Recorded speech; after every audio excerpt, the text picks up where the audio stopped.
Also, heavy rains flood the streets of New York City. Here's the latest at the end of Friday. Dianne Feinstein, who rose to become the grande dame of California Democrats over 4 decades in politics, first as the mayor of San Francisco and most recently as the longest-serving woman in U.S. Senate history, died last night at her home in Washington. She was 90. U.S. flags were lowered to half-staff, and Feinstein was hailed by her colleagues as a pioneer.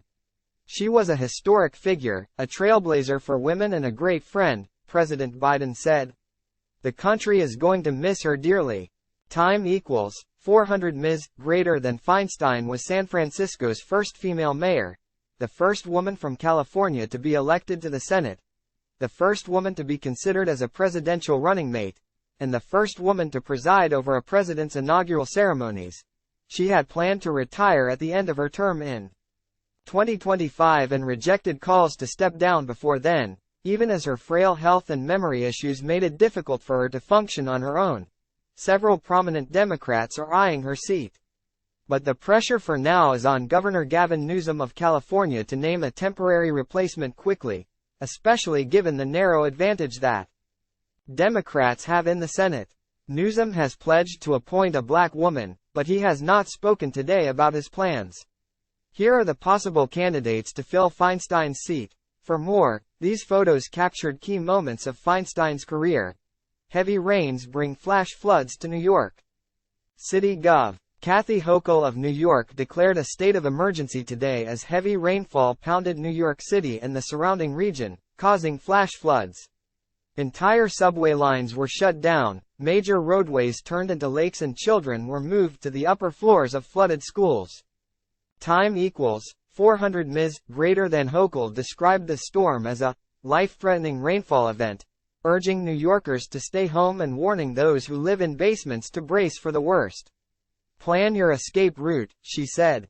Don't wait until water is over your knees before you leave. Don't wait until it's too late.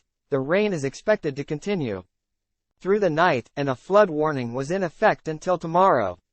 Follow our updates for more. Here's how to stay safe during flash floods. The government is heading for a shutdown. A group of 21 Republicans today tanked Speaker Kevin McCarthy's bid to pass legislation to avert a government shutdown, making it all but certain that Congress would miss a midnight deadline on Saturday to keep federal funding flowing. The defeat was a stinging blow to McCarthy, who insisted that he would continue working to fund the government. He faces almost impossible odds of pushing a stopgap funding bill through with votes from his own party alone. He could work with Democrats on a bipartisan bill, but his detractors have threatened to oust him if he takes such a step. A shutdown would cause disruption. Federal agencies would be gutted of their workers, important economic data would be delayed, parks would close and Washington's small businesses could struggle. A man was charged in the killing of Tupac Shakur more than 25 years after the killing of the rapper Tupac Shakur became a defining tragedy in hip-hop. A self-described gang member who has repeatedly proclaimed that he participated in the drive-by shooting of Shakur was charged with murder today. The man, a former gang leader named Dwayne Keith Davis, was arrested 2 months after the long-stalled investigation was revived. Davis had recounted the shooting in his 2019 memoir, More Top News. Time equals 400 Ms. Greater than strike. The United Automobile Workers Union announced that 7,000 more of its members would walk off the job at car assembly plants owned by Ford and General Motors. Trump, a co-defendant of Donald Trump in the Georgia election interference case, pleaded guilty under a deal with prosecutors. Inflation, a key index, continued to slow, the latest evidence that higher interest rates are helping to bring rapid price increases back to a more normal pace. Military. The U.S. Navy will begin randomly testing its SEALs force for performance-enhancing drugs, which are believed to be widely abused in the ranks. Court.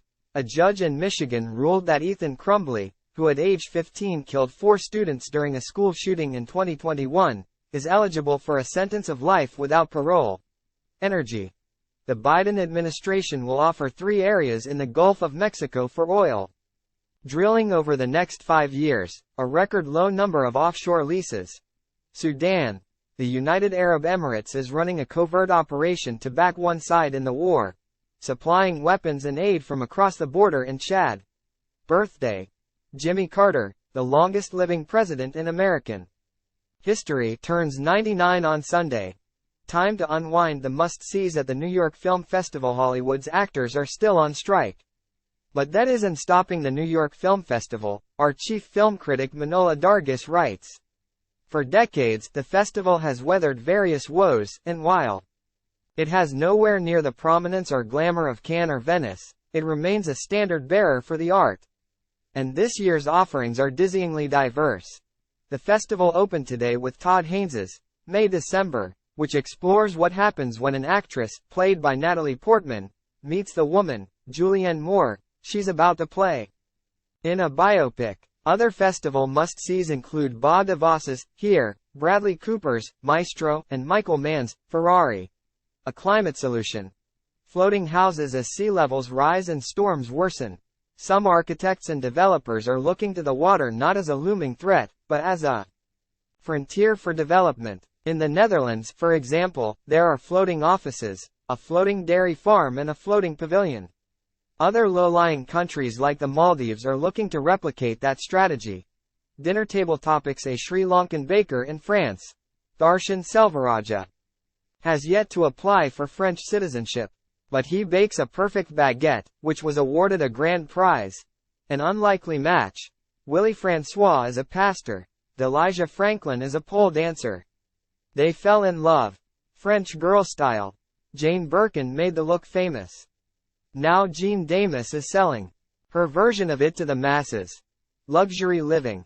2 penthouses with expansive terraces on the Upper East Side of Manhattan sold for around $30 million this month.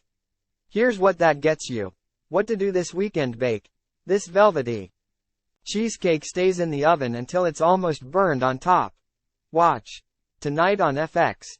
A new documentary from the New York Times explores the chaos of the Miss USA pageant. Stream. Here are 5 great science fiction films to watch right now. Time equals 400 ms, greater than discover. Take a journey to mysterious worlds in the new video game Cocoon. Travel. An autumn getaway awaits at one of these stunning hotels. Stay dry. Wirecutter has tested dozens of umbrellas in the wind and rain. These are the best. Time equals 400 ms, greater than compete. Take this week's news quiz.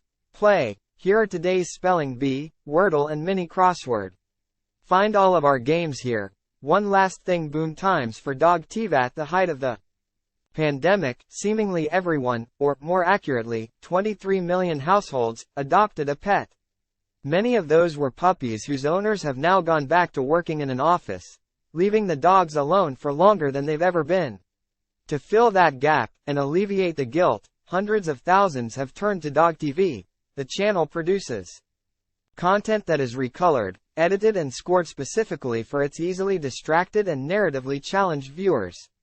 More recently, the network has begun producing shows that are designed to engage both dogs and humans. Have a comforting weekend. Thanks for reading. I'll be back on Monday. Matthew, sign up here to get this newsletter in your inbox. We welcome your feedback. Write to us at evening@nytimes.com.